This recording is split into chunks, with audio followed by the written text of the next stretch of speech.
Sumatin po ang kapayapaan ng Diyos, mga kapatid, mga kababayan. Muli po, ito po si Brad Rob. Salamat po sa Diyos sa isa pang mabuting pagkakataong kagaya nito na ako po ay makapag-record ng ganitong klase ng podcast upang makapagtawid po sa inyo ng ilang mga bagay patungkol sa pananampalataya. Ayan. Sa pagkakataon pong ito ay siguro magdadagdag po ako ng konting ulit na background po kasi dun sa pilot episode po natin nakapag-introduction na po ako sa inyo ng konti kung ano po yung aking background. So magdadagdag po ako ulit ng konti ngayon para naman po paunti-unti ay inyo pong malaman at makilala kung sino po ako at bakit po ba ako nagpo-put up ng ganitong podcast. Sinabi ko naman po nung una na kaya ko po ito ginagawa dahil gusto ko pong mag-share at mag-ilabas din yung aking mga saloobin. Gusto ko pong makapagsalita at makapag-share din naman po ng mga bagay na akin pong natutunan sa Biblia. Ah, Nasabi ko na po sa inyo no na ako po ay naging kaanib sa isang samahan. Actually, ang samahan po na yon ay yun pong mga kaanib sa Iglesia ng Diyos o mas kilala po sa English na Members Church of God International. Ayan. Ako po ay nabautismuhan. Ang nagbautismo po sa akin ay si Brad Mauricio Bernardo. Ayan. So, pinagpahinga na po siya actually ng Diyos. Pero isa po siya sa mga matatandang kapatid na ang alam ko po parang sa panahon pa yata siya ng kapatid na Perez kung hindi lang po ako nagkakamali. I'm sorry kung mali po ako pero alam ko po matagal na pong kapatid yon si kapatid na More. At ako po ay nabautismuhan taong 1999. Ayan. So, matagal na rin po, no? Halos dekada na rin po na mula nang ako po ay naanib. Actually, naanib po ako, bata-bata pa po ako na. Ang natatandaan ko po, kaya po ako nagkaroon ng idea na umanib kasi ako po ay ipinanganak na isang Katoliko. At nabautismohan din po ako sa Katoliko. At actually, ang mga kamag-anak ko, karamihan po sa kanila Katoliko. At yung lola ko nga po ay dati ano po siya, talagang um, lalo na nung matanda na siya, sakitin na siya, ay nagkaroon po siya ng naging ano po siya, naging malapit po siya sa Diyos. Kasi ako dati po ang nag-aalaga po sa akin ay lola ko. At ayun, dahil siya po ay kumbaga nung nagkakasakit na siya, mahilig siyang ah, lumapit sa Diyos. Ayan, kaya naging ano po siya, masugid po siyang tagasunod kay Brother Mike sa El Shaddai. Natatandaan ko nun, gabi-gabi nakikinig po siya sa sa radyo pa po yun eh. Ayan, so naririnig po namin yun. At kami naman ng mga kamag-anak ko, mga pinsan ko, kasama ko rin kasi silang lumaki, ay ganun din kami, nagkaroon din kami ng puso ng pag-uugali na maging malapit sa Diyos. At actually, natatandaan ko nga nung bata pa kami, sabay-sabay kaming nagdadasal sa gabi at pinapanalangin namin yung Salmo 91. Tatandaan niyo po yun? Ano nga ba yun? Yung nasa panyo pa yun eh. Actually, kabisado po namin yun. Kasi kabisado ko po yun. Kasi yun yung ginagawa naming prayer bago matulog. Ayan. At one day, ang natatandaan ko noon, siguro taong 19, hindi ko matandaan kung 96 o 97 o 98. One time, nagbabrowse ako sa TV, mga bandang 9:00 na yata yun. Nagbabrowse ako ng mga palabas. napapindot ako sa isang channel. Channel 29 yata yon. Kung alam niyo po yon, may 'di ba dati meron pang VHF tsaka UHF, 'di ba? Sa TV, yon. Um, alam ko UHF pa noon ang ano ang station dahil ano siya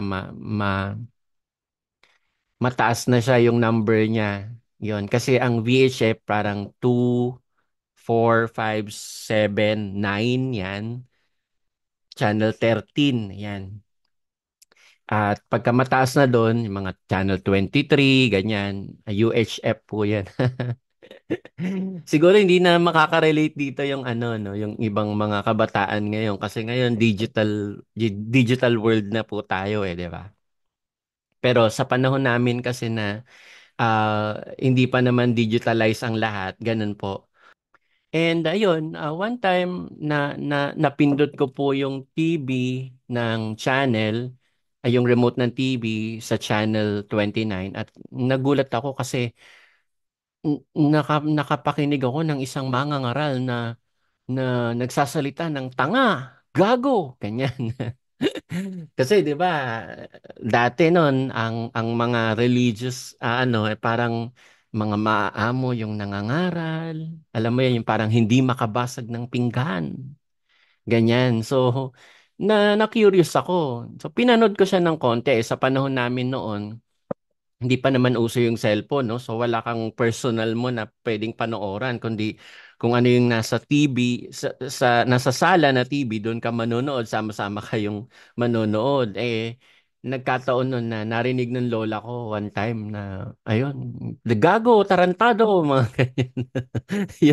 Yung, yung ah, palabas sa TV. Sabi niya, ano yan? Sabi niya, bakit, ano yan? Anong naririnig ko sa TV? Ganyan. Lipat mo nga yan. Kasi medyo conservative yung lola ko noon medyo stricto rin, no? Na alam mo na yung typical na pagiging stricto ng mga tao nung una na kapag gabi na, ayan, hanggang alas 5 ka lang ng gabi sa bahay, sa labas ng bahay. Tapos dapat sabay-sabay kayong kakain palagi, yung mga ganyan, yung mga bawal ang mga bata na makiusoso sa usapan ng matatanda, 'di ba? May mga ganyan mga ganyang mga ano noon, restrictions ang mga matatanda noon. Kaya ang nangyari noon, ang ginawa ko ay nilipat ko siya pero sabi ko ang astig no na sa sarili ko lang no. Sabi ko ang astig no na. Sabi ko pagka ano nga papanoorin ko. So mula noon pinapanood ko na yung ang dating daan ng Patago. Patago lang sa lola ko kasi pagka nakita niyang nanonood ako noon sabi niya hindi daw maganda yun sa akin dahil nagsasalita ng mga hindi magagandang salita. Ayan. So, ayun, nang nangyari, hanggang sa kakapanood-panood ko, um, na one time, nagsasalita si Brother Eli sa TV, tapos narinig ko na sabi niya, kung gusto niyo po, pumunta kayo sa aming mga coordinating centers. And hindi ko nga actually, hindi ko alam nun yung, ah, indoctrination o doktrina. Hindi ko alam yun. Parang ang alam ko lang, sabi ko, parang gusto kong mas makilala itong religion na to. Sabi ko, gusto kong mas malaman kung anong meron dito. Kaya, nung time na yon sabi ni Brad Ellie, narinig ko. Kasi akala ko noon, nung una, parang makinig ka lang na makinig sa kanya sa TV, okay na Pero hindi pala. Dapat pala ay may doctrination sa parang ganun. So, sabi niya, sige, mga kababayan, hanapin niyo po yung mga coordinating center namin, ganyan. So, ako naman, sabi ko, tingnan ko nga kung merong malapit dito, tapos tignan ko kung ano yung ginagawa nila sa mga pagkakatipo nila, mga ganyan.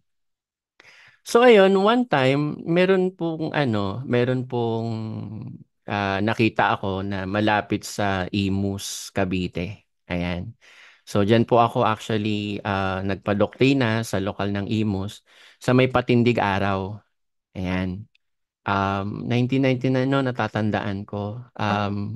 Actually, nung nakita ko na, ay, dito pala, meron dito. So, pinuntahan ko siya, pumasok ako. Nung una, parang, ano pa ako aligaga, or paano ba? hesitant ako na pumasok doon sa loob kasi during ano pa yata yun, parang prayer meeting o worship service nila. So, ang nangyari noon, pasok ako sa loob, sabi ko, dami din palang mga ano, mga members, no? Tapos akala ko noon pagka pasok ko doon ay ano, makikita ko si Brother Eli na nandoon. So, hindi pala. Meron palang mga worker na nagsasalita. So, ayun, dalo ko. Nakinig ako, sabi ko, okay naman. Tapos after nun, so nung nalaman nung isang worker doon na bisita lang ako sa pagdalo ko doon. Inaya niya ako na magpadoktrina.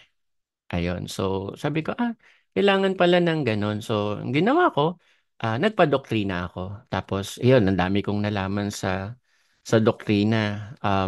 Dami pa. Sabi ko, ganun pala. May mga katuruan pala ang Diyos tungkol sa dila, ganyan. May katuruan pala ang Diyos tungkol sa pananalangin.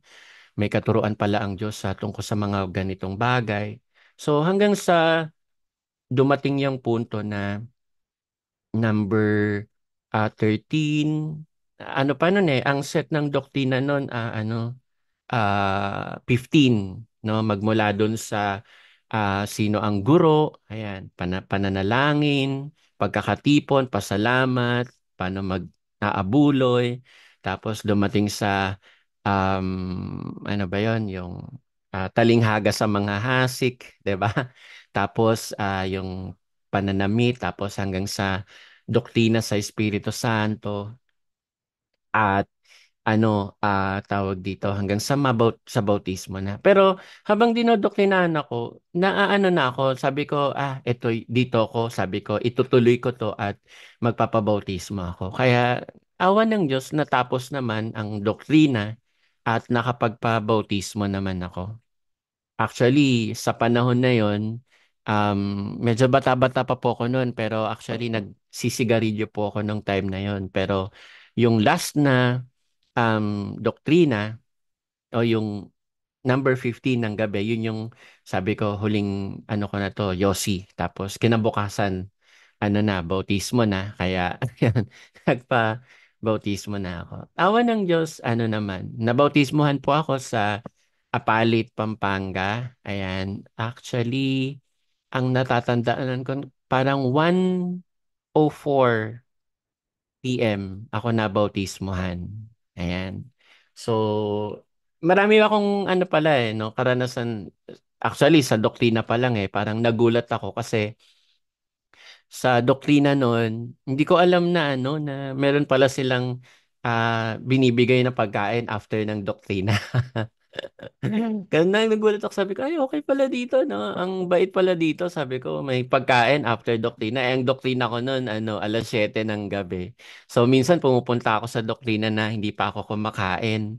Ayun, so awan ng Diyos nakakakain naman. Minsan sopas, minsan masarap na pagkain. Ayan. Tapos minsan nakikita ko yung mga kapatid, mababait naman sila, awa ng Diyos at hindi naman sila mga suplado-suplada. Magaan ang kalooban ko no, nung nagpa-doktrina ako hanggang sa mabautismohan ako. First time kong makarating sa Apalit. Nung nabautismohan ako at ayun, pinakain kami. Nakakain ako ng munggo.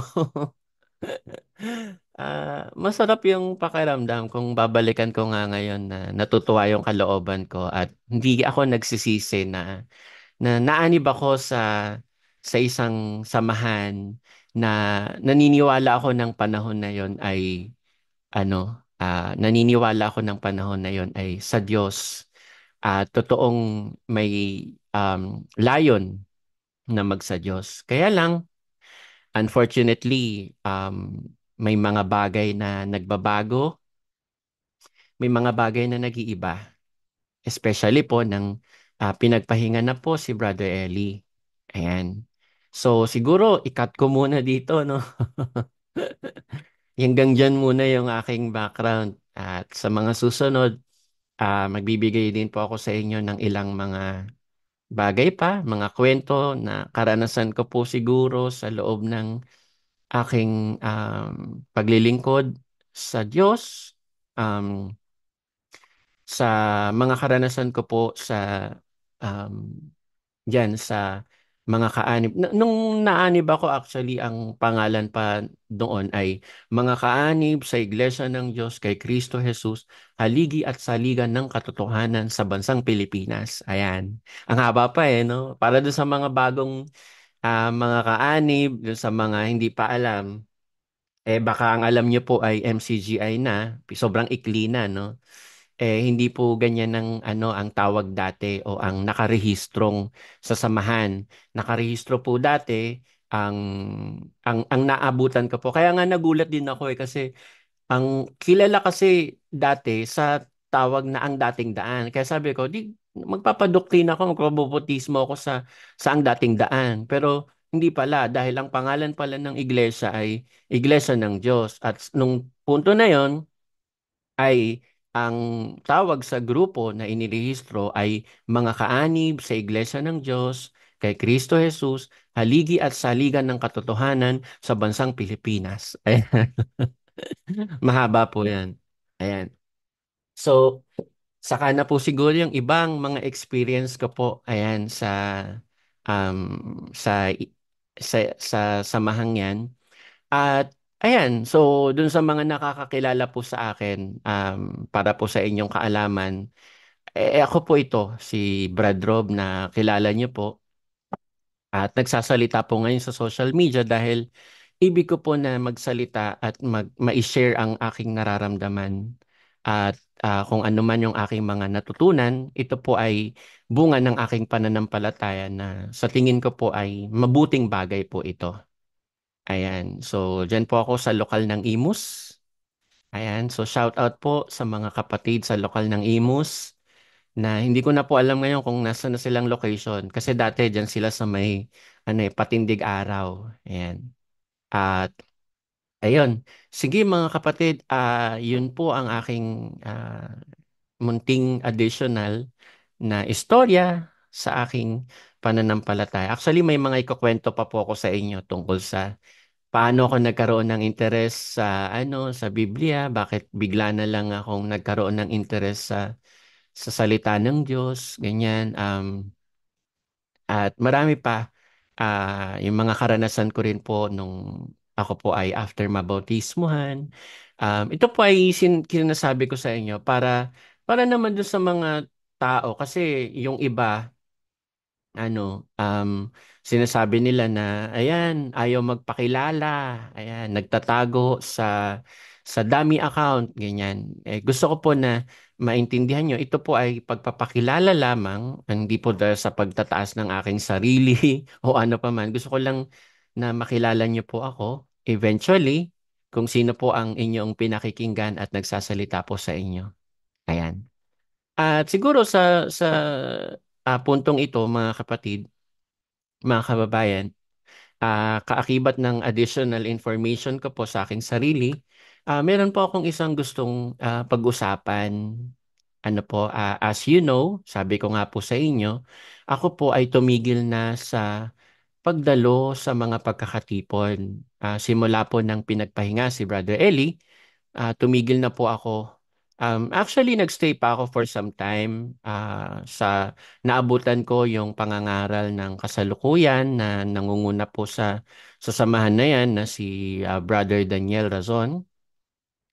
Um, pero nakita ko kasi na mayroon ng pagbabago sa tinuro, mayroon ng pagbabago sa aral, at nakita ko na hindi siya kasang-ayon ng mga natutunan ko noon.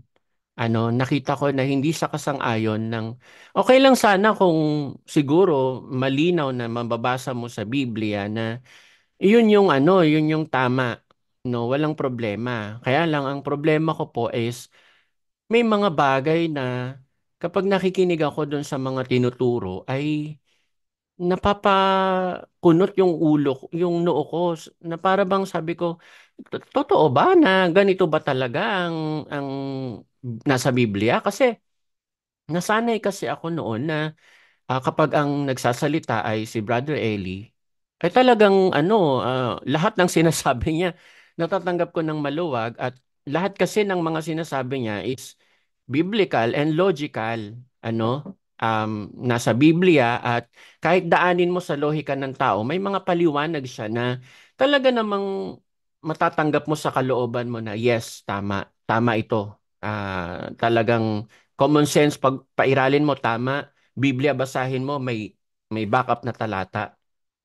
Kaya lang nung eto na nagpalit na ng pangangasiwa, hindi po layon ko na manira ng sino man This is not to um sirain or i-character assassinate ang sino man, kundi I just want to share my feelings and what I am thinking or my thoughts sa bagay na ito. Siguro naman malaya ako sa bagay na ito, no, na magsalita ng aking nararamdaman dahil walang makakapagsabi sa akin na, "Uy, ano ka, hindi totoo yung sinasabi mo." Dahil, again, this is my legit feelings and thoughts of what has happened or what has transpired.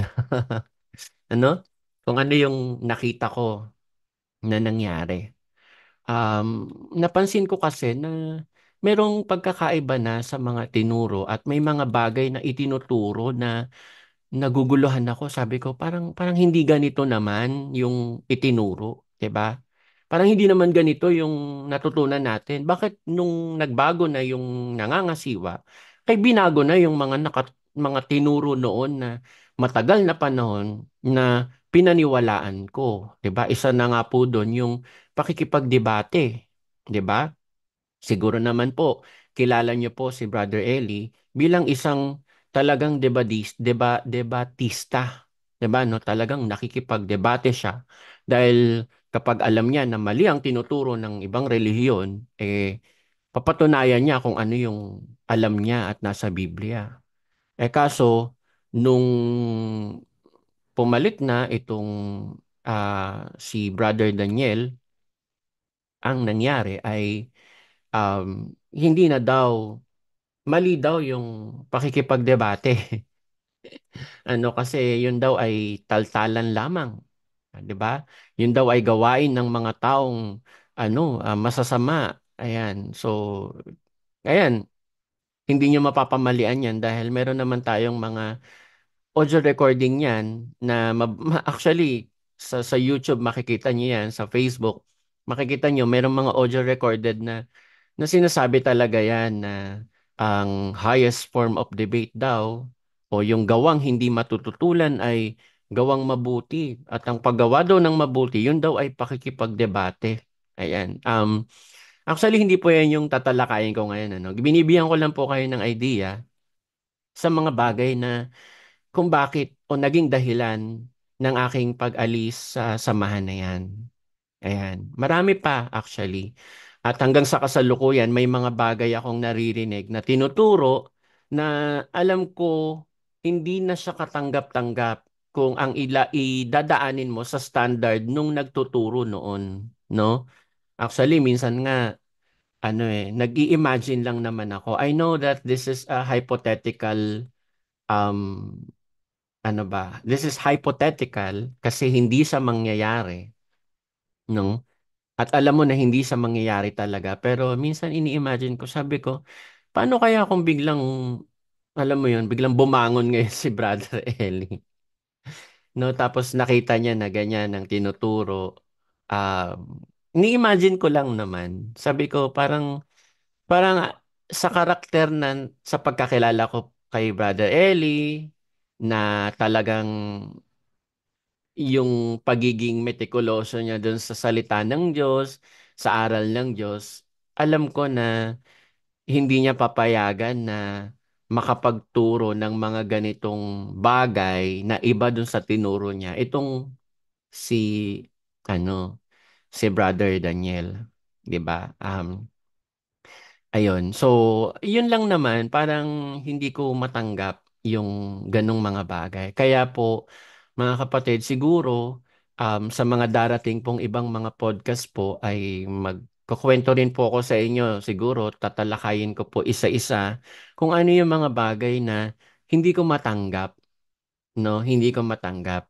Ayan. Pero siguro sa pasimula ng segment na to, actually hindi ko pa alam kung ano bang segment to, pero gusto ko pag-usapan o i-voice out sa inyo kung ano yung mga punto na ginagamit nila, no? O kaya mga tinuro nila na mga punto na gusto ko tignan natin, parang scrutinize natin, biblical ba talaga ito?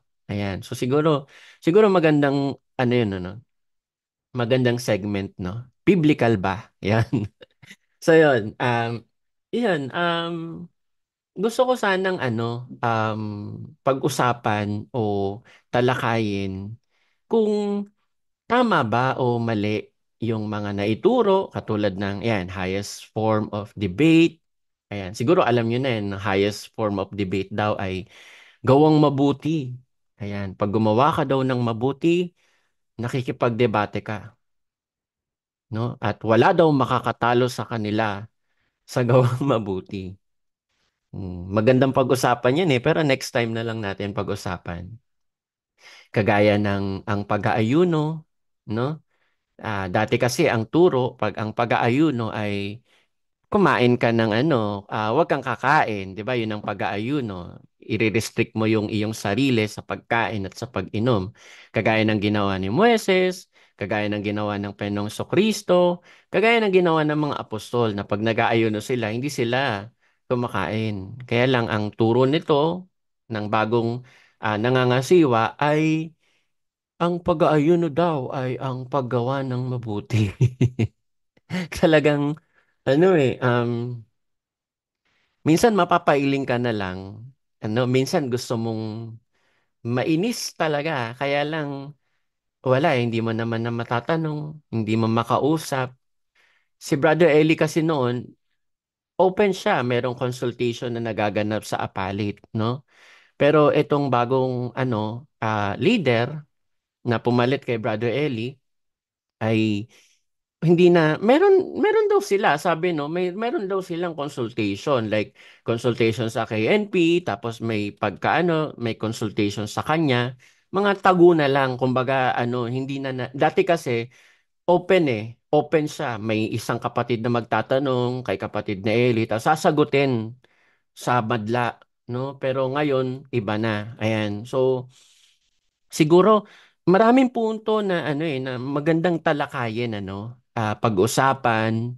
Ayan, doon sa mga kapatid na nakakakilala sa akin o doon sa mga kapatid na wari bang ang tingin sa amin ay mga sa demonyo na o mga masasama ng tao. Siguro ang pakiusap ko lang, give a time give a chance na pakinggan niyo po yung side namin. Ano po, yung side ko. Ayan. Siguro kung loloobin ng Diyos, pag may gusto ring magsalita dito, I am opening this podcast. Baka meron din gustong magsalita ng kagaya ko. Pwede ko po kayong maging guest sa sa ganitong mga sessions, no? Pero ngayon kasi I'm just starting it out and ako lang muna siguro yung magsasalita. But again, ang gusto ko pong pag-usapan ngayon, siguro umpisahan natin sa um, sa punto ng doon muna sa sinabi ni Brother Eli. Ayan, no? Maganda siguro pag-usapan natin ito, no? Um, Ganito kasi, ako kasi ay nasanay ako sa pagtuturo ni Brother Eli. And nung meron ng bagong pagtuturo, umalis na po ako doon. So, sabihin na natin, diretsahan, laban ako doon sa mga tinuturo na ngayon na alam kong hindi sang-ayon doon sa naituro ni Brother Eli o hindi sang-ayon sa Biblia.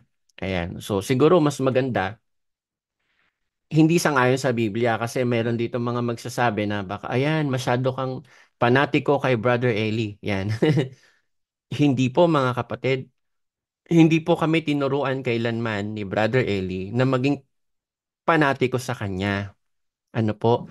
Ang sabi niya, dapat doon tayo sa nakasulat, no? Dapat doon tayo sa mga tinuro ng mga apostol. Doon tayo mga hawak sa ebanghelyo. Meron nga siyang video, 'di ba? Sabi niya pa, kanino kayo mananatili? Kay Brother Eli? Hindi. Sabi niya, ang tao namamatay. Kung tunay na kayo ang wikay, mamamalagi sa pananampalataya, if you are really going to continue in faith, nababaon, matitibay, di makilo sa pag-asa sa kay Brother Eli. Hindi po. Ang tao namamatay, nawawala. Maaari pong bukas makalawa, sa ilang panahon, mawala ako. Baka mamaya pag nawala ako, titigil na kayo. Hindi po ganun. Ang kailangan, mamamalagi sa pananampalataya, nababaon, matibay, di makilos sa pag-asa sa ebanghelyo na inyong narinig. Kaya yung pong ebanghelyo na inyong napakinggan, tandaan nyo po yon. Mawawala po kami, pero yon mananatili. Ang salita ng Diyos, mananatili hanggang sa mawala ang langit at ang lupa. Yun na nga ang nangyari. Pinagpahinga na po siya at hindi naman ibig sabihin na namamanati ko po ako kay Brother Eli. Ang sa akin po, gusto ko po sanang tignan na ito ba ay biblical ba? Tama ba to sa Biblia?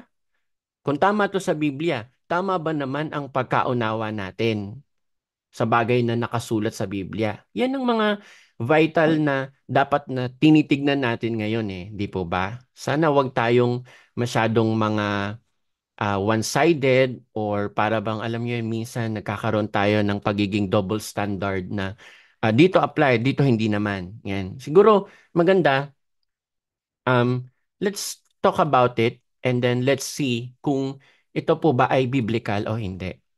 Ayan. So sige. Ang gusto ko pong talakayin ngayon mga kapatid, eto. Dahil again, ako nga ay laban na kay dun sa tinuro, no? Hindi mismo sa personal ni Brother Daniel. Actually mas kilala po siya at mas komportable ako actually tawagin siyang KDR, no? KDR stands for Kuya Daniel Razon. Ayan, dahil siya ay kilala sa pagiging kuya ng bayan, 'di ba?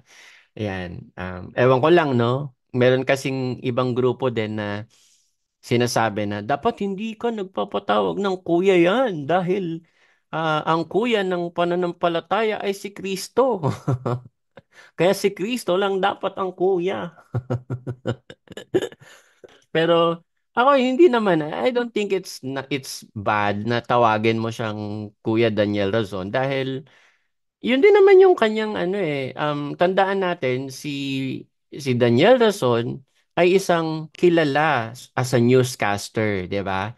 At kilala rin siyang personal sa TV bilang Kuya Daniel Rason. Kaya kung tawagin man siguro siyang Kuya Daniel Rason, hindi naman siguro masama, no? So ayun, so if I were to address him moving forward, baka ang itawag ko po sa kanya ay KDR. So sana kilala niyo na po 'yan, ano. So again, Um, ako po ay hindi nasang-ayon o laban ako sa itinuturo ni KDR. Ano po? Hindi ako sang-ayon doon sa kanyang tinuturo. Ngayon, merong mga ginagamit ang mga iba na sinasabi nila, ay, dapat manghawak tayo o manatili tayo kay kuya. Bakit? Kasi siya ang binilinan eh. Siya ang tagubilinan ng iglesia, kaya dapat sa kanya tayo manghawak at manatili. Ayan. At ang isa sa pinaka alas nila, no, yung tinatawag na alas or ano ba, yung pinaka pambato nila, meron daw kasing iniwan si Brother Eli na tagubilin. Actually, alam nyo, hindi naman iniwan ito eh. Sinalita, sinabi, pero hindi iniwan. Tandaan niyo, pag sinabing iniwan, parang itinagubili niya, o pag namatay ako, eto. Yun siguro, no? Pero hindi niya naman sinabing ganun eh. Meron siyang sinabi, no? Ano yung sinabi niya, mga kapatid, mga kababayan? No? Ang sinabi niya po ay ito. Yang mga nagsasalitang yan, Sis Luz, laban sa kapatid na Daniel, hindi nag-iisip yan ng magandang pag-iisip. Kalaban ko yung mga yan, kahit sino pa yan. Sinasabi ko sa inyo, kalaban ko yung mga yan. Kahit sino pa, manggagawa, miyembro, kamag-anak ko, kung sino man, na nagsasalita laban kay kapatid na Daniel, kalaban ko yan. Ayan. Ang sabi niya, ang laban kay kapatid na Daniel ay kalaban ko. Ayan. Ang laban kay kapatid na Daniel, kalaban ko. Diba? Yun ang sabi niya. So, ibig sabihin, pag laban ka kay kapatid na Daniel, laban ka rin kay Brother Eli. Ayan. So, mga kababayan, mga kapatid, biblical po ba yung sinabi ni Brother Eli na yun?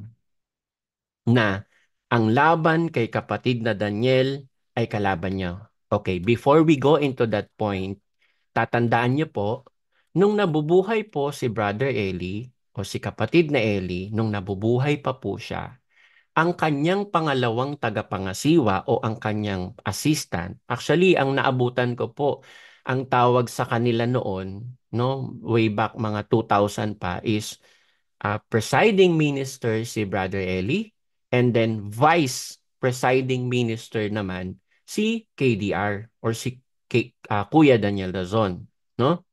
So, presiding minister and vice presiding minister, no? And then eventually, nagkaroon ng revision yon, yung title nila na yon dahil itinuro ni Brad Eli na pagka ikaw ay mangangaral o ikaw ay nangunguna sa mga lingkod ng Diyos, hindi ka mataas sa kanila, hindi ka mas mataas, kundi ikaw ay alipin nila. 'Di ba? Tama naman yun eh. Biblical po ba yun mga kapatid? O ito, basahin natin ha. May batayan yon sa Biblia. Ano yon? Basahin natin sa Mateo 20 at 25. Ayan. Datapwat sila'y pinalapit ni Jesus sa kanya at sinabi, nalalaman ninyo na ang mga pinuno ng mga hentil ay nangapapanginoon sa kanila at ang kanilang mga dakila ay nagsisigamit ng kapamahalaan sa kanila. Ayan, sabi ni Kristo dun sa 12 apostol o dun sa mga alagad niya, alam nyo, ang mga hentil, yung mga leader nila, mga hentil, mga walang, ano yan eh, walang pagkakilala sa Diyos eh. Yung mga leader nila, namamanginoon sa kanila, parang sila yung Panginoon, no? Yung mga leader, sila yung mga matataas. Actually, if you are going to put it on a normal situation o sa pangtao, talaga naman ganun. Pag sinabing leader, eh, ikaw yung mas mataas yung kalagayan, di ba? Ikaw yung medyo merong ano, kumbaga nasa hierarchy, nasa taas ka, nasa baba naman yung mga nasasakupan mo. So sabi ni Kristo, alam niyo, ang mga pinuno ng mga hentil, namamanginoon sa kanila at ang kanilang mga dakila, yung mga great, nagsisigamit ng kapamahalaan sa kanila. Ano sabi ng ating Panginoong Kristo sa mga lingkod niya? Sa inyo'y hindi magkakagayon. No? Sa inyo hindi ganyan ang ang hierarchy. Hindi ganyan ng hindi yung normal na galaw ng mga taga-sanglibutan o ng mga hentil. Ang sino mang mag-ibig na dumakila sa inyo ay magiging lingkod ninyo. Ayan. So, lingkod ka ng lahat eh. Pag gusto mo na ikaw ay dumakila sa loob ng samahan, sabi ni Kristo do sa mga apostol, kasi nagtatanungan sila eh, sino ba mas sa atin, mas mataas, mas dakila sa atin? Sabi ni Kristo, hindi ganyan sa inyo. Dapat sa inyo, kung gusto niyo maging dakila kayo, dapat magiging lingkod kayo, no? Magiging lingkod kayo. At sino mang magibig na maging una sa inyo ay magiging alipin ninyo. Ayan. Kaya nga, pinalitan na ni kapatid na Eli yung title nila at ang tawag na sa kanila ay aliping pangkalahatan. Bakit? Kasi sila yung nangunguna eh. 'Di ba? Sila yung nangunguna noon. Kaya kung sila yung nangunguna, ano sabi ni Kristo? Ang mag-ibig maging una, magiging alipin ninyo. Kaya alam nyo, sa tunay na samahang sa Diyos, kagaya ng itinuro ng Panginoong Kristo, pag leader ka, hindi ka namamanginoon. Hindi ka yung parang ikaw na lang yung yung palaging tama. Ikaw yung palaging ikaw yung hindi ka pwedeng questionin. 'Di ba? Lahat ng ginagawa mo ay bawal tanungin. Eh, Yun ang ano, yun ang actually ang tinuturong diwa ng kapatid na Eli noon. Makikita nyo naman po siya. Talagang nagpaalipin siya sa lahat, 'di ba? Bakit? Talagang pinaglilingkuran niya ang mga kapatid na mayroong tanong pagdating sa pananampalataya, pinaglilingkuran niya kasi yun ang maipaglilingkod niya, yung kaalaman niya sa Biblia. Kaya pag may tanong ang kapatid, o sige kapatid, anong tanong mo? Sinasagot niya. Sa mga pagkakatipon, sa mga Bible exposition, hindi lang paglilingkod sa mga kapatid sa iglesia, kundi maging sa mga tagalabas, pinaglilingkuran. Di po ba, no, mga kapatid? Dahil yan ay talagang biblical. Ano po? So, biblical nga, biblical na ang mga namiminuno dapat sila ay alipin. Di ba, no? O ngayon, again, babalik ako dun sa punto ko na si kapatid na Eli ang aliping pangkalahatan nung nabubuhay pa siya. At pangalawang, siya ay katulong ng aliping pangkalahatan. 'Di ba? Parang assistant siya o kasama-kasama siya ng aliping pangkalahatan. So parang siya yung assistant ng kapatid na Eli nung nabubuhay pa. No? So ibig sabihin, dalawa silang patuloy na gumagawa para sa ikapagpapalaganap ng salita ng Diyos. Alam nyo, i-recognize ko naman malaki ang naging ambag ni KDR sa pagpapalaganap ng salita ng Diyos, no? Nung nabubuhay pa si Brother Eli, talagang marami siyang mga plano, marami siyang mga adhikain na nung ipinatupad niya, ay nakita naman natin na may paggalaw ang Diyos, may paggawa ang Diyos, no? Siya yung nagtatag ng music ministry. Ayan, makikita nyo ngayon, gaano kadami na ang music ministry, 'di ba? Siya rin ang katulong ni Brother Eli sa mga broadcasting, 'di ba? Kasi kung meron siyang background sa pagbo-broadcast, ayun, tumutulong siya o nagiging katulong siya ng kapatid na Eli. Nung panahon na yon na nabubuhay si Brother Eli, katulong siya ni Brother Eli. 'Di ba na mga kapatid? O ngayon, kung nagiging katulong siya ni Brother Eli nung panahon na yon, no? Merong mga tao na ayaw sa kanya. 'Di ba? Possible yon. Actually, kay Brother Eli nga mismo may ayaw din eh. Buhay pa si Brother Eli, may mga ayaw na sa kanya. May mga tao na ayaw makinig sa kanya o meron din mga lumalaban sa kanya eventually. 'Di ba? Kung si Brother Eli na yon na alam niyo yon, magaling sa talata, no? Meron siyang katunayan ng pagsasalita ng Diyos o alam niya yung mga talata sa Biblia, meron pa rin hindi makatanggap sa kanya. Eh, how much more naman, no? Hindi naman sa minimenos ko na lang itong si KDR, pero sabihin na natin, no, hindi siya kasing galing ni Brother Eli, no? Mas lalo merong mga tao na hindi sang-ayon sa kanya nung panahon na yon, no? Let's talk about nung panahon na yon. Lagi niyo pong tatandaan mga kapatid, ang sinasabi po natin nung panahon na yon, no? Nung panahon na buhay pa si Brother Eli. Ngayon, nung buhay pa si Brother Eli, anong sabi niya? Ang laban kay kapatid na Daniel, kalaban ko. No? Okay, tanong. Masama ba na sinabi ni Brother Eli yun nung panahon na yon? Itong tao na to nakatulong mo sa paglilingkod sa Diyos, kasakasama mo sa manage o pangunguna sa mga kapatid, no? Naging tagabasa pa siya eventually ni Brother Eli, 'di ba? Nakikita ni Brother Eli nung time na yon na itong tao na to ay nakakatulong niya sa gawain.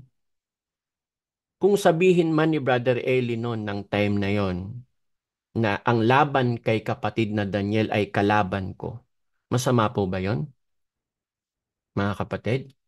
Sa Biblia ba, no?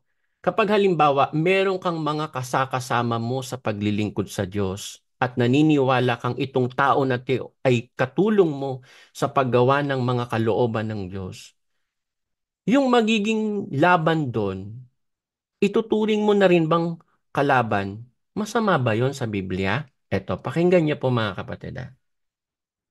Basahin po natin ang isang instansya sa Biblia.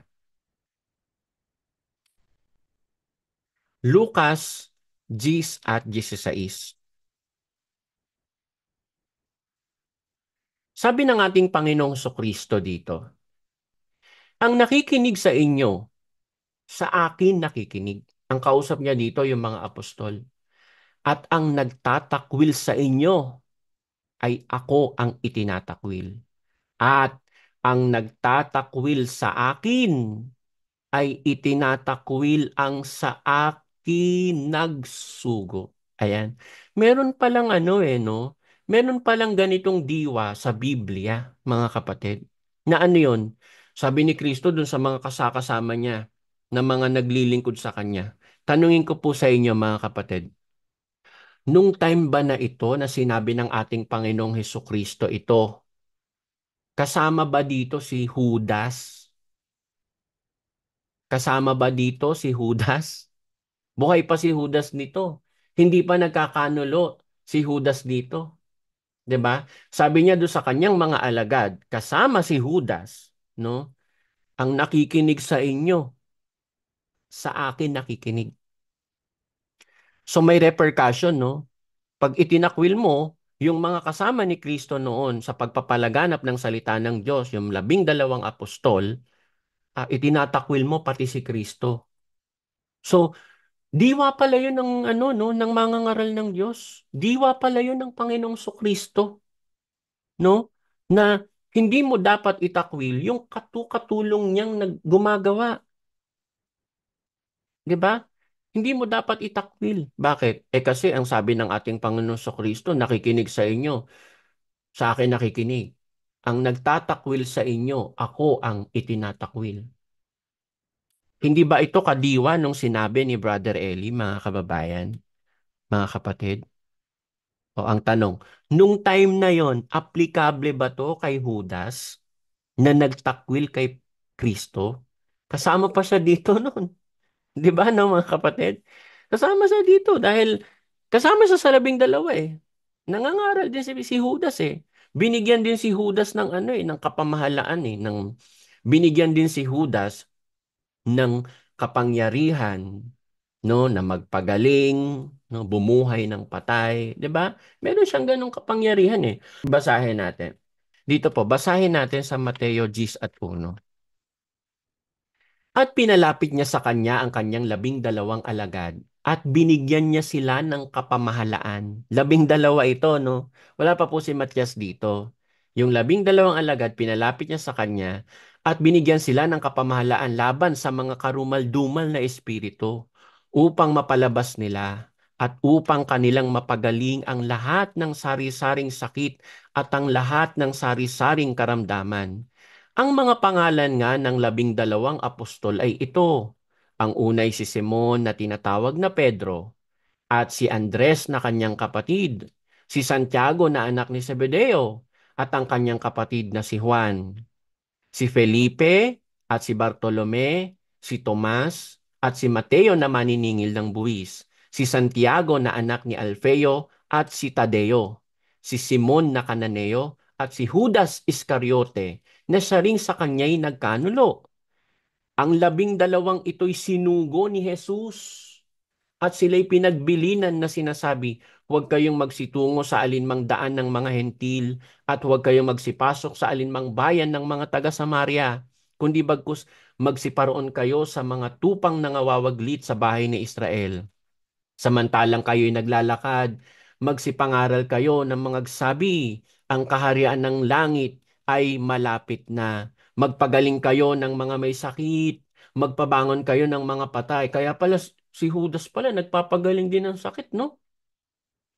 Nagpapabangon din ng patay. Mangaglinis kayo ng mga ketong, mangagpalabas kayo ng mga demonyo. Tinanggap ninyong walang bayad, ibigay ninyong walang bayad.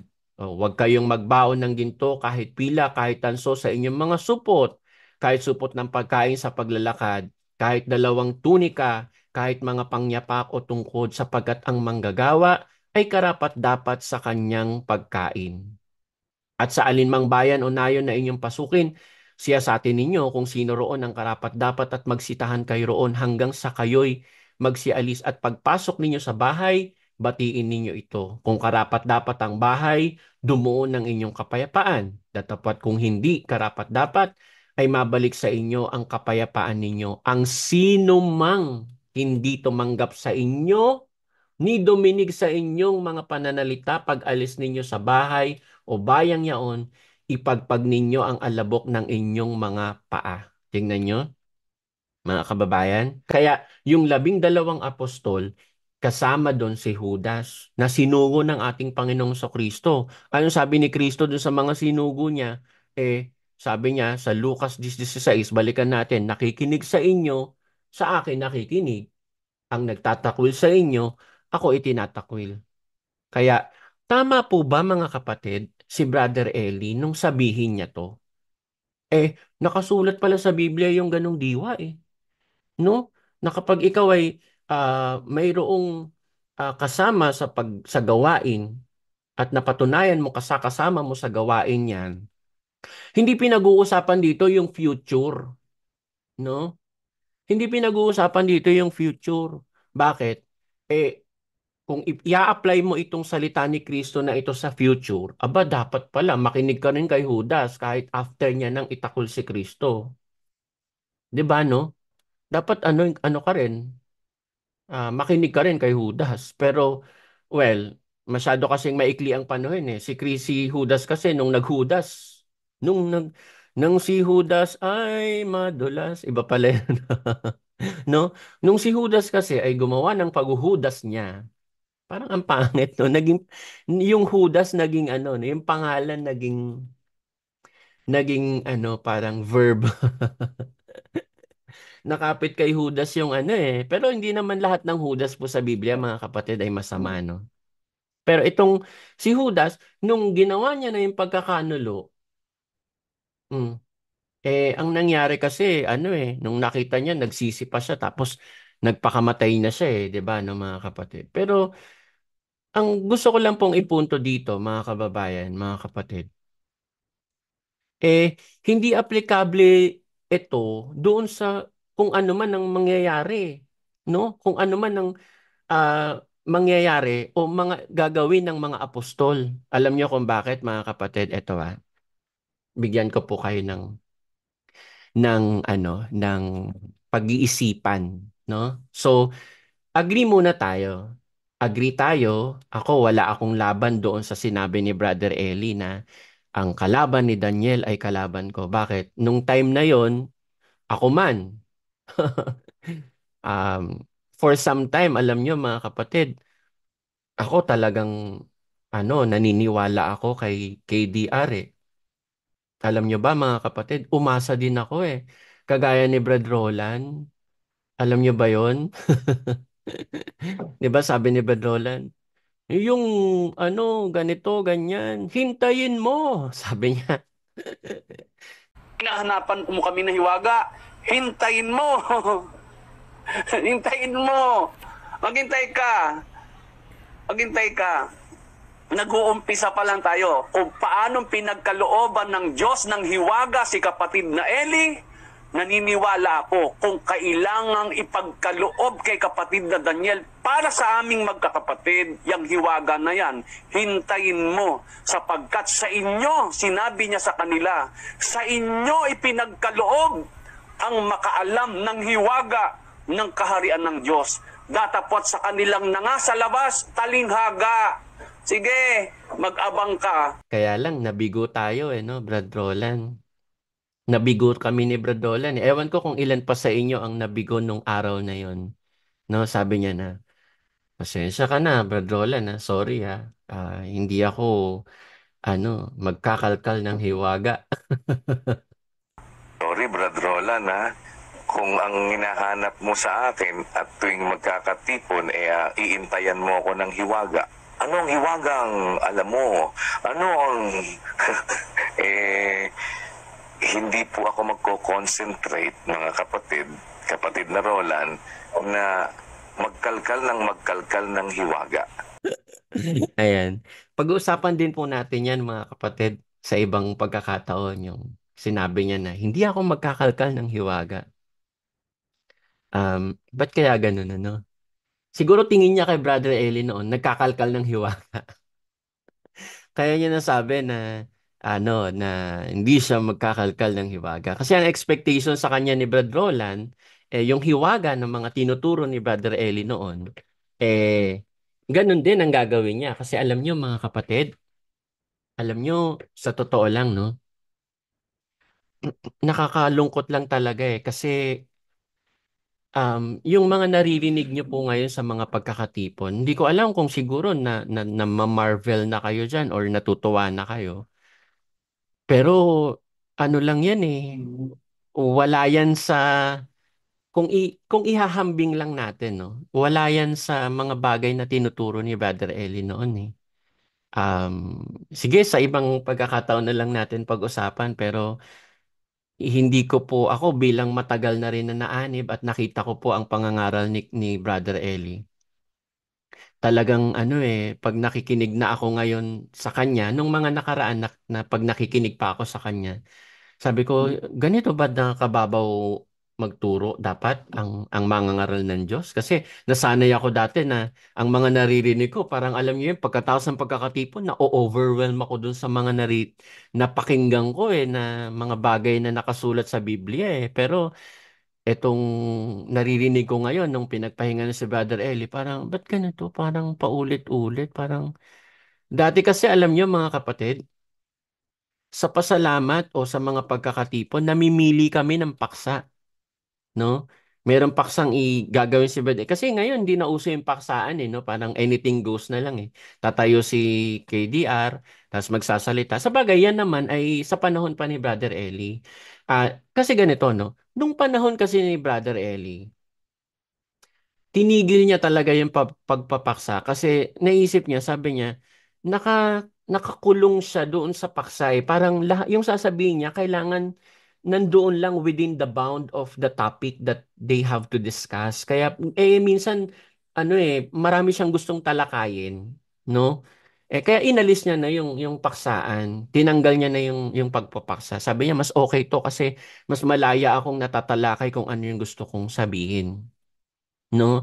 Kaya lang, si KDR naman, common naman na niya yung ganong pamamaraan, anything goes na rin siya. Ang problema, hindi ko alam kung gaano kadami yung daladala niyang salita o aral at bakit nagiging paulit-ulit yata, no? Uulit sa pag-ibig, gawang mabuti, ayan, pag-ibig, gawang mabuti, ang mga may tutol ay masasama na, ganyan, paulit-ulit. Pag-ibig, gawang mabuti, ang may tutol masama na, pag-ibig, gawang mabuti, ang tutol masama na.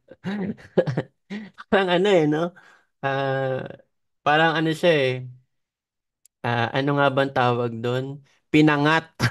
Sabi niya. Parang yung ulam na pinangat. Bakit? Pinangatlo na. Pangatlong araw nang yun yung kinakain. Unang araw, pangat. Unang araw, pangat. Pangalawang araw, pangat. Pangatlong araw, pangat. Pangatlong araw na pangat pa rin. Ayan. So, bakit nga ba ako napunta dito? Ayan, pasensya na kayo.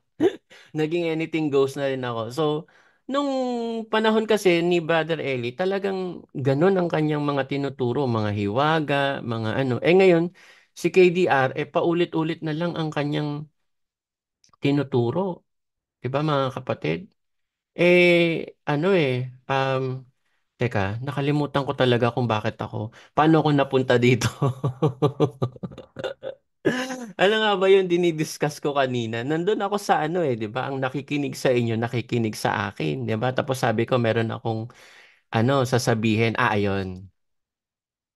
Hindi ba mga kapatid? Balik muna tayo dito sa talata. Sabi, ang nakikinig sa inyo, sa akin nakikinig. Hindi ito applicable doon sa kapag sa future.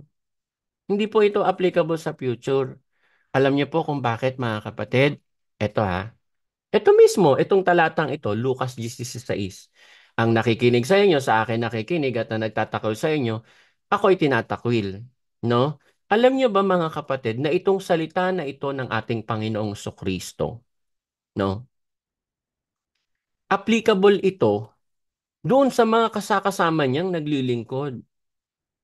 Doon sa mga kasakasama niya na nagsasalita ng salita ng Diyos. Kaya nga ang nakikinig sa inyo, sa akin nakikinig eh. Applicable ito kahapon o sa panahon na yon at pwede itong maging aplikable hanggang sa mga darating. No, halimbawa, si Pedro. Kasama ba si Pedro dito sa sinabihan ni Kristo na ang nakikinig sa inyo sa akin nakikinig? Kasama po si Pedro dito. Applicable ito nung kasama ni Kristo si Pedro na nangangaral. At alam nyo ba, kahit nang umakyat na sa langit ang ating Panginoong Kristo, applicable pa rin ito. No? Kaya nga may mga sulat si Pedro na mga binabasa pa rin natin hanggang ngayon. Pero, mga kapatid, itong salita na ito ng ating Panginoong Kristo doon sa mga pinagsabihan niya, alam nyo ba na pwedeng itong salita na ito ay pwedeng hindi na maging aplikable kay Pedro? Ngayon aplikable siya, pero speaking of hypothetical, dahil again, hindi naman natin pwedeng ibalik ang kahapon, no? Sabi nga doon sa kanta eh, sana'y maaring ibalik ang kahapon. Hindi natin pwedeng ibalik yung kahapon, no? So hindi tayo pwedeng mag-time travel at ibalik natin yung kahapon at baguhin natin ang history kasi nangyari na po yun, 'di ba, no? Pero n- aplikable ito, again, babalik ako itong salita na ito ng ating Panginoong Kristo na ang nakikinig sa inyo sa akin nakikinig. Aplikable ito kay Pedro eh. At hanggang sa umakyat sa langit si Kristo, nangaral ang mga apostol, nagsulat ang mga apostol, aplikable ito kay Pedro. Kaya hanggang ngayon, pag pinakinggan natin si Pedro, binasa natin yung salita ni Pedro, parang nakikinig na rin tayo dun sa salita ng ating Panginoong Kristo. Tama po ba yun, mga kapatid? Pero, alam niyo po ba, mga kapatid, na itong salita ng ating Panginoong Kristo na ito, na ang nakikinig sa inyo ay sa akin nakikinig, pwede, no? Possible na hindi na maging aplikable kay Pedro. Kailan? Kailan po mga kapatid? Ito basahin natin ito. Galatia 1:7. O, 1:8.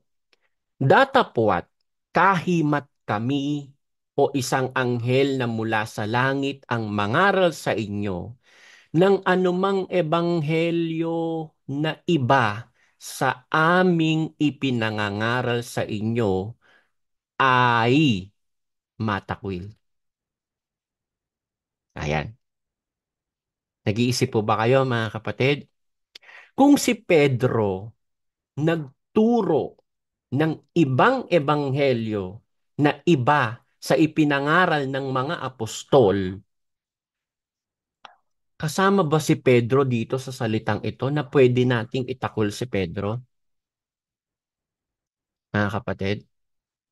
Nagkataon lang, actually mali yung salitang nagkataon no? Kasi parang lumalabas parang coincidentally, pero hindi eh.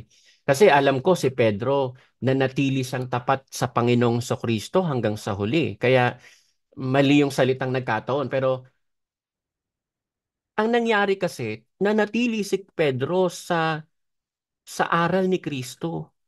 Kaya hindi yung sinabi ni Kristo na ang nakikinig sa inyo sa akin nakikinig, tuloy-tuloy yun hanggang sa pagpahingahin si Pedro. Ganon din si Juan.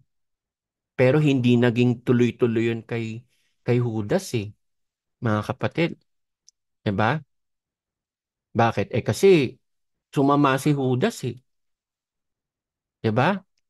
Hindi naging maganda yung ginawa ni Judas Kaya ang nangyari kay Judas, nawala siya sa kanyang tungkulin, 'di ba? Nahulog siya sa kanyang tungkulin, sabi doon sa gawa Ibig sabihin, natanggal siya sa pagiging apostol. O, di hindi na sa kasama doon sa ang nakikinig sa inyo ay sa akin nakikinig. Kaya alam nyo mga kapatid, meron palang meron palang, um, paano ko ba sasabihin? May pagkakataon at tiyempo na applicable yung salita ng Panginoong Kristo. Pero hindi sa lahat ng pagkakataon, magiging applicable yon. Tama po ba yon mga kapatid? Kasi kung nagkataong si Pedro ay nagsalita ng ibang ebanghelyo na iba sa ipinangaral ng mga apostol, ay damay si Pedro. Hindi na sa ano. Kasama si Pedro dito sa Galasa 1:8 na itatakwil natin siya. Tama po ba yon mga kapatid? Ho, yun ang salita ng ating Panginoong Hesukristo. Balik tayo doon sa pinagkuhanan natin o doon sa pinagsimulan natin kung bakit natin kinuha itong diwa na tinuturo ng Panginoong Kristo. Ang sabi po ni Brother Eli, ang laban kay kapatid na Daniel, kalaban ko. Nung time na yon, tama yon mga kapatid. Ako man, buong puso, naniniwala ako doon. Paglaban ka noon sa panahon ni Brother Eli na laban ka kay kapatid na Daniel, itong tao na to, tumutulong ito sa pagpapalaganap ng salita ng Diyos eh. Kasama ito sa programang Ang Dating Daan. Kasama ito sa programang Itanong Mo kay Soriano. Kaya kasama ito na nagpapagal, no? Nung panahon na yon. Kaya lang, unfortunately, sadly, mga kapatid, mga kababayan, anong nangyari? Nung pinagpahinga si Brother Eli, nasa na ang dating daan? Diba? Akala ko ba itinataguyod nyo ang dating daan? Akala ko ba kasama ka ng kapatid na Eli sa pagtataguyod sa dating daan? Nasa na ngayon ang dating daan? Napalitan na ng MCGI Cares. 'Di ba? Nung pinagpahinga ang kapatid na Eli, nasan na ang itanong mo kay Soriano? Sabi ni Brad Eli nung buhay siya. Pag ako pinagpahinga na mga kababayan, itong mga kasama ko, sila sasagot. Magtanong kayo, ang mga saserdote, yung mga pare, yung mga pastor, tanungin nyo tungkol sa kautusan. Pag hindi nakasagot, iwanan nyo na. Hindi totoo yan. Yan ang aming payo sa inyo, mga kapatid. Ang nangyayari po, yung itinanong ko para itanong nyo sa pastor nyo, babalik nyo sa akin, hindi kayo makakasubok. Subukin nyo muna sila. Yung mga pastor nyo, subukan yung tanungin. At pag nasagot na nila kayo, may nakahanda po akong sagot. Kung ako man ay mamamatay, masasagot na yan ng mga iiwanan ko, mga kapatid. Ganyan po yan, kapatid. Ano nangyari ngayon? Wala nang matanungan. No, dahil hindi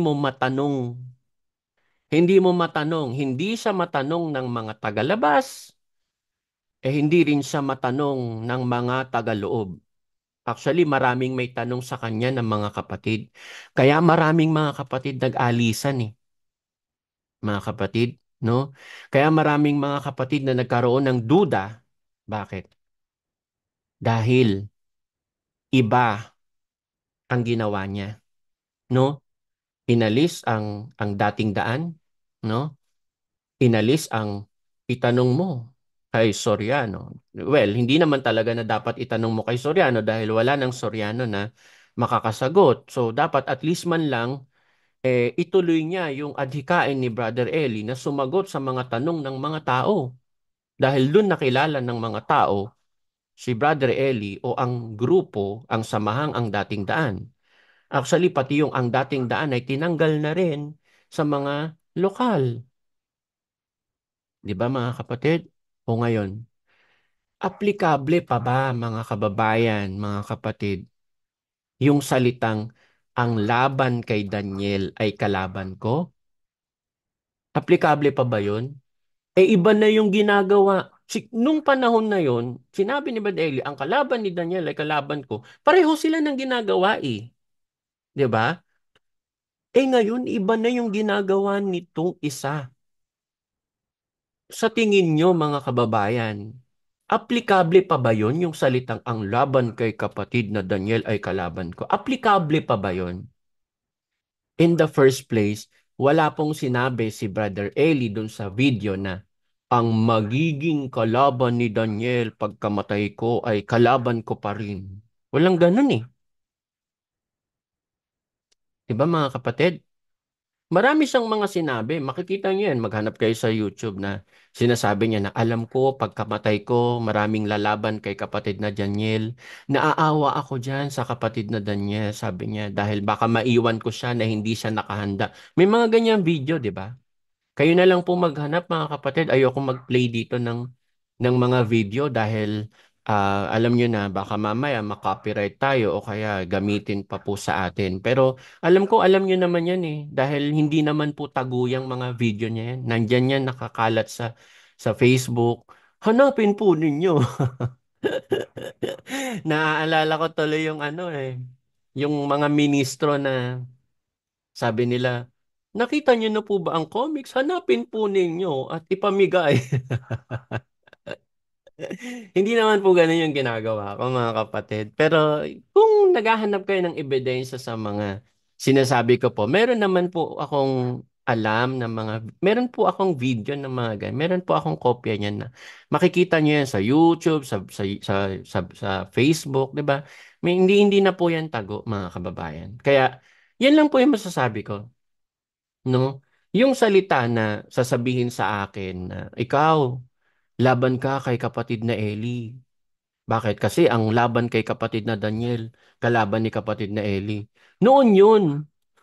'Di ba? Doon sa mga magsasabi po sa atin na laban tayo kay Brother Eli, hindi po kami laban kay Brother Eli. Hindi. Bakit? Eh hindi naman aplikable ngayon na yun eh. No? Again, sabi ko nga sa inyo, ini-imagine ko lang eh. No? Kung mabubuhay si kapatid na Eli ngayon, I don't think mag-agree siya na ang debate ay taltalan lang, 'di ba?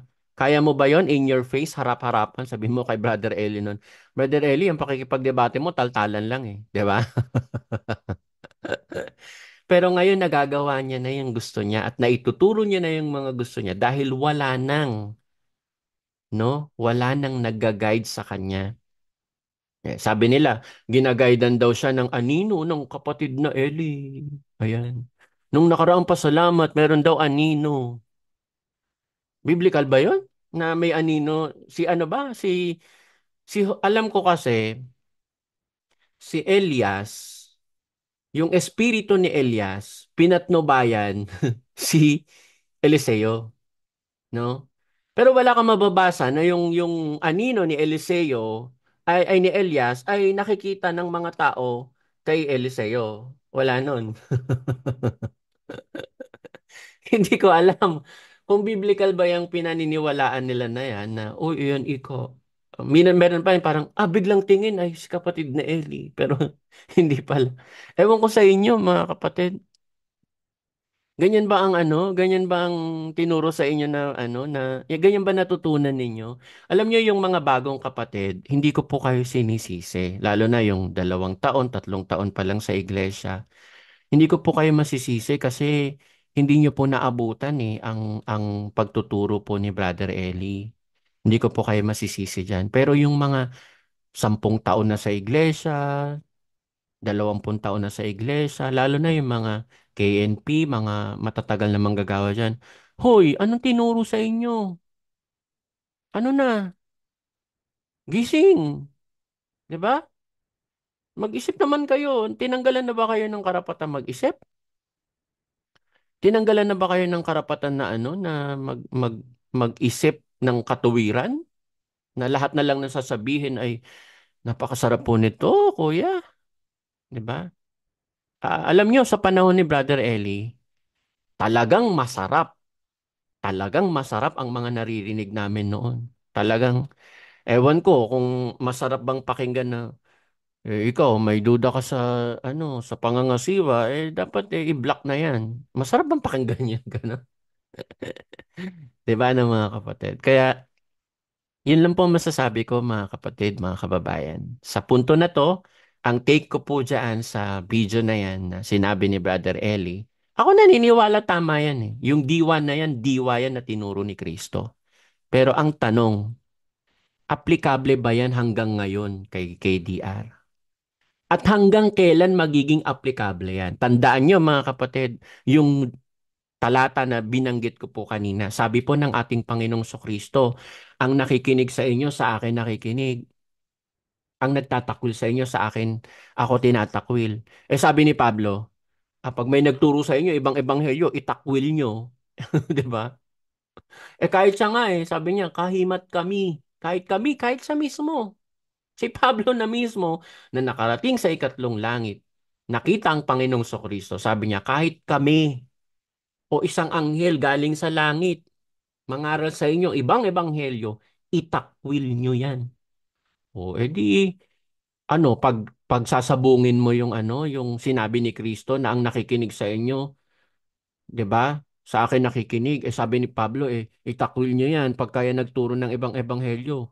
Salamat sa Diyos, hindi nagturo ng ibang ebanghelyo si Pedro. Salamat sa Diyos, hindi nagturo ng ibang ebanghelyo si Juan. Salamat sa Diyos, hindi nagturo ng ibang ebanghelyo si Santiago. Pare-pareho sila magkaka-frequency. Yan ang totoong magka-frequency dahil yung mga tinuro nila magkakaisang diwa. Itong isa na sinasabi natin dati na magka-frequency nga, ewan ko na lang, bakit ngayon parang yung isa nasa AM, napunta naman yung isa sa FM. Dati ang debate ay pakikipagtuligsaan ng salita. Ngayon ang debate ay mabuting gawa na. Paano naging magka-frequency kaya yon? 'Di ba mga kababayan? So sana pag-isipan niyo po yung mabuti. Ano po? At dun sa mga nagsasabi o gagamit nung video na yan sa akin, pakinggan nyo na lang po itong paliwanag na to. No? And then, I rest my case. 'Di ba? Sabi nga ni madalas ko tong naririnig actually kay KDR dati. Sabi niya, I rest my case. 'Di ba? So, yes, I will rest my case here, mga kababayan. Tatanungin niyo ako, pinaniniwalaan ko ba yung video na yun ni Bad Eli? Yes, pinaniniwalaan ko po yun dahil aplikable yun nung panahon na yun. Aplikable ba yun ngayon sa kanya? That is another story for what if. Ay, hindi, iba pala. Yun ay iba ng 'di ba?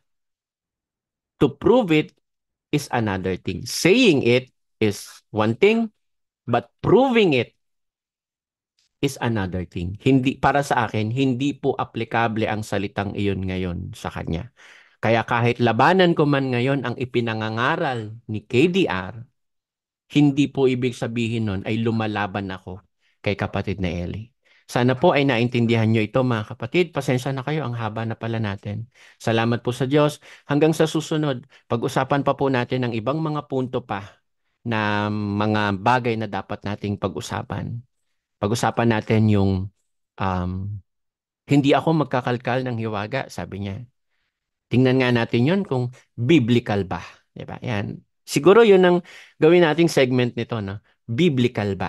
Ayan. Salamat po sa Diyos, mga kapatid. At salamat po sa inyong panahon at oras na nakinig dito. Sana po ay i-like at i-share nyo po at mag-subscribe na rin po sana kayo para po maka-update po kayo sa iba pang mga bagay na gusto ko pong i-share po sa inyo. Salamat po sa Diyos at magandang araw po sa inyong lahat.